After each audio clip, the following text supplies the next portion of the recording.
Hello, my name is Isaiah. My name is Mahasin. My name is Daniel Bayer.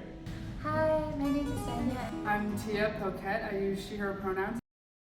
I am the chair of my board of directors, and I'm also a student at the College of Staten Island. I go to Baruch College. BMCC. BMCC, Borough Manhattan Community College. BMCC. Probably student advocate. I would say student leader, in some capacity, maybe a more quieter one. I'm lucky enough to have done all three. An activist, yes. I'm working with a nonprofit right now called Young Invincibles. We do a lot of higher education work, healthcare work, workforce development, and that's really fun for me.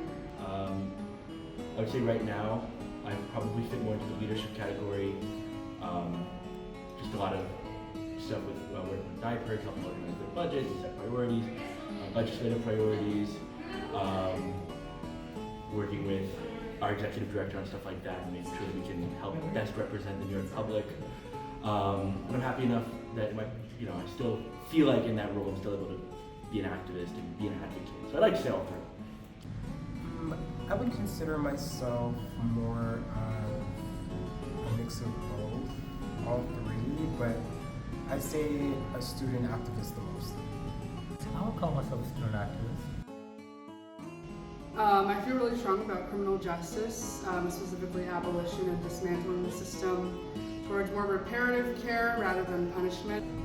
Some causes that I'm really passionate about are immigration rights and reproductive justice. Oh man. So for me, recently, I've been focused on free and fully funded CUNY. I'm sitting here in PSC office. It's hard for me not to say higher education funding, bold higher education funding in legislation that translates to obviously the new deal for CUNY and SUNY. And also higher education, as I mentioned, that's what I'm working on right now. Funding a fair and free CUNY, as well as SUNY for all students, and making sure that students and people have access no matter where they're from, no matter their background, and supporting their success. And the other one is New York healthcare, right? Getting healthcare for all New Yorkers regardless of income. That is my number one priority as a student and as a citizen of the state.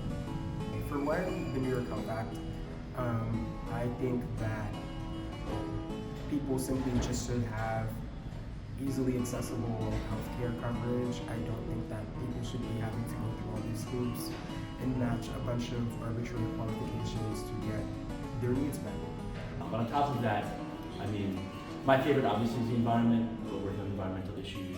Last year, I was a full-time lobbyist with NIPERG, advocating for environmental policy, bills like the bottle bill that help reduce help reduce plastic waste, and expanding that program, and also bills like I worked with electric lawn care rebate that would help provide New Yorkers with electric equipment, lawnmowers, hedgers, trimmers, things like that to help reduce emissions. Those things spew more emissions, do you think?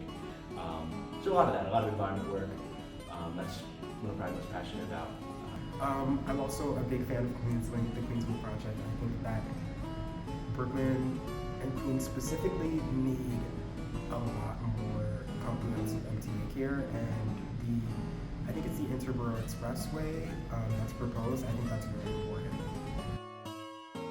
Yeah, I think it is definitely worth it because as a student, you probably have more time than you would later in life, and you have this community of people at your fingertips. Right? You go to campus, there's plenty of young people willing to get engaged, who care about the world around them, and you have that audience, you have more access than anybody else. Use it. Yes, I do. I definitely do think it's worth it. A lot of people are quite discouraging towards me for the work that I choose to do.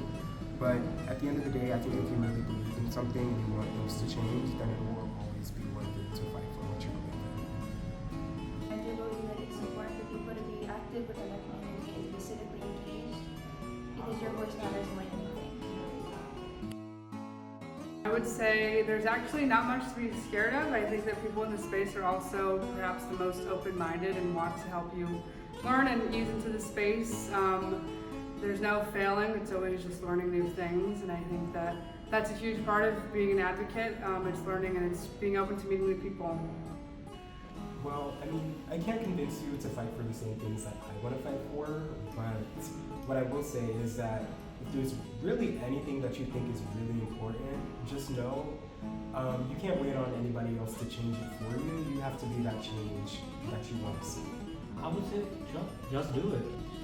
I would tell them to just do it. Man, do it. Like, you can always try it out. If it's not for you, you don't have to do it. But I feel like the vast majority of people, the moment you get a taste for doing something for your community, it's like a drug. You're gonna get addicted to it, right? So I would say just do it. Enjoy yourself. Don't take it that seriously. Have fun. Right? Don't really have anything to lose, and the reward is very worth it. I believe. I always feel so much more accomplished after being involved. I just feel like such. It's so easy to sit on the sidelines. I love seeing those memes online that are like, "Oh, I'm not really into politics." Man, why is there no bus that picks up in front of my house? Why is my tuition so expensive? Why is gas so high? Why do I just feel so unheard? And it's so easy to step in. It's one of the things I'm most proud of with student advocacy is I think we're really good at building a kind of welcoming environment, making it easier for students to come in, and we set up lobby visits where all we tell students is like, you don't have to be an expert in policy, you just need to be an expert in your experience. And I sit there and I talk to the legislators, if you do this, you can help, we just need X amount of money to bring, Y amount of change. But what really, you can see it in their eyes, what really tells the legislators that change is needed is just students talking about their experience.